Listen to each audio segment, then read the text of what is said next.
Here's a list of everything that Trump has did this week, week 56. Trump passed the SAVE Act in the House, which would require passports and birth certificates in the upcoming election. This can cause problems for married women who have changed their maiden name to their married name.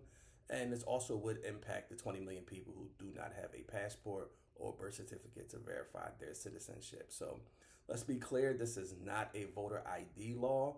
There are all types of laws in almost every state that has specific guidelines on ID that's needed to be presented in order to vote, in order to register. This particular law is based on citizenship. So not only do you have to have an ID, but you have to be able to prove that you are a citizen. And the few ways that you can prove that you are a citizen is through your passport or your birth certificate. Your social security number does not mean that you are a citizen. It's just a number that is used for social security benefits. So we have to make sure that we pay attention to this particular law and how it may impact people if it is passed in the Senate. Trump also announced government funding for MAGA-aligned think tanks and charities in Europe. It's a very, very partisan use of our tax dollars, promoting the MAGA ideology in other countries right out in the open. Trump also revoked the 2009 endangerment findings that found carbon monoxide endangered humans' health. This revokes the basis of really U.S. Climate regulations, but it also ends vehicle emission standards.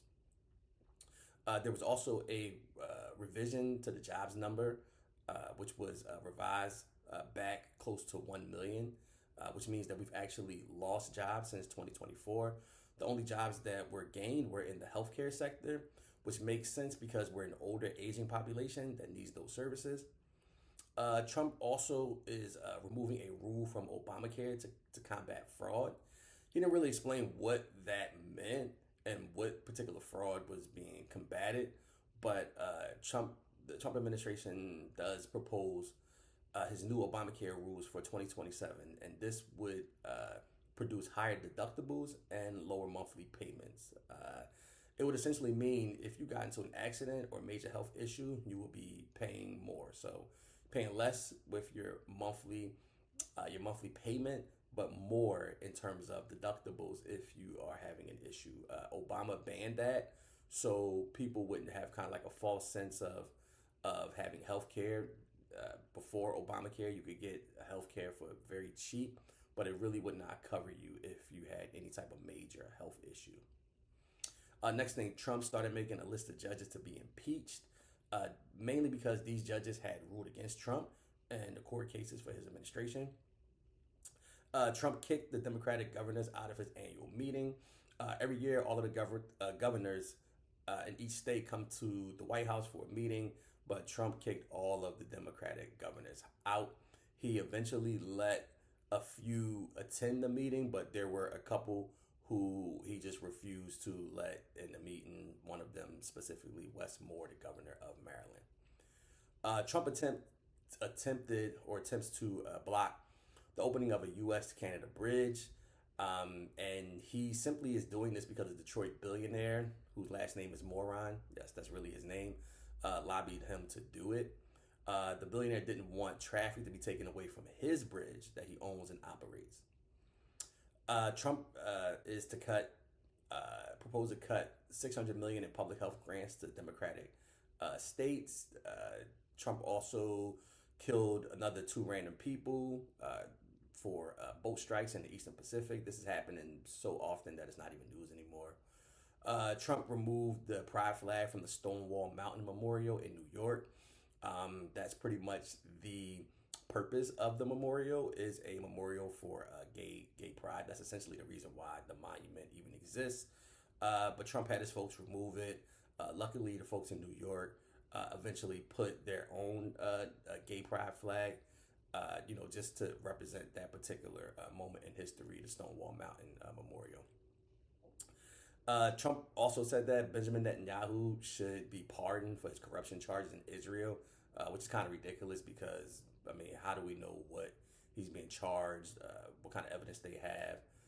But the fact that Trump is lobbying for the president of Israel just tells you exactly where his loyalty lies. Trump sued Harvard to get their racial admissions data. Um, so the Trump administration is suing Harvard, accusing it of defying its admissions probe.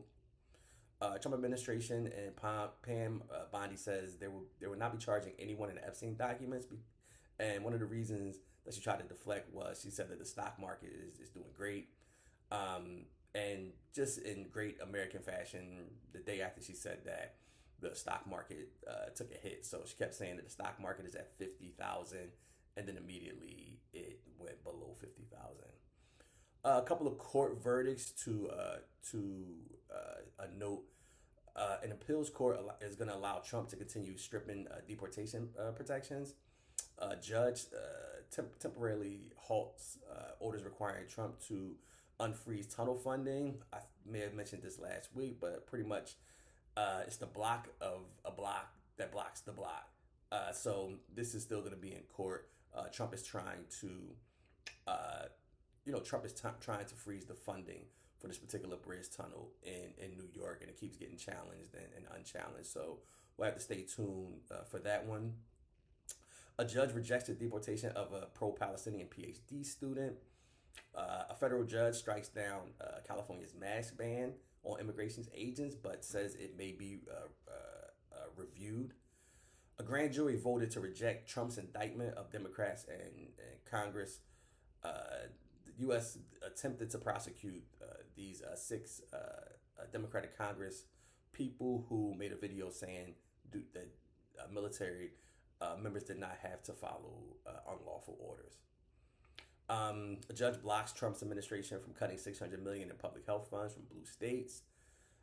Judge blocks the Pentagon from demoting Mark Kelly's retirement position. Mark Kelly is one of the Democrats that released the video saying that service members did not have to follow unlawful orders. So the Pentagon was attempting to demote Mark Kelly's retirement position, but a judge has blocked that. A judge rules that Trump cannot end deportation protections for South Sudanese nationals, and a judge orders the Trump administration to bring back a college student who was wrongfully deported. In other news, J.D. Vance was booed at the opening of the Olympic ceremony in Milan. Bad Bunny performed at the Super Bowl halftime show, which pissed off a ton of people for no reason, or actually, we know the reason. Israel to expand its control of the West Bank, making settlers' land seizures easier. If you don't know anything about the West Bank is opposite of Gaza, but same kind of scenario where Israel is pretty much securing that area, and Israeli settlers are able to just take land from the Palestinians that live in the West Bank. So this control in the West Bank is making those land seizures easier. Now for some of our trackers, inflation is 2.4% and down. Unemployment is 4.3% and steady. Eggs is $2.58 and going down. And gas is $2.96 and down. Trump golf trips have totaled 135,800,000 in this second term, which is more than twice as much as Obama spent during the same time in his second term, and more than twice as much as Joe Biden spent during his whole presidency.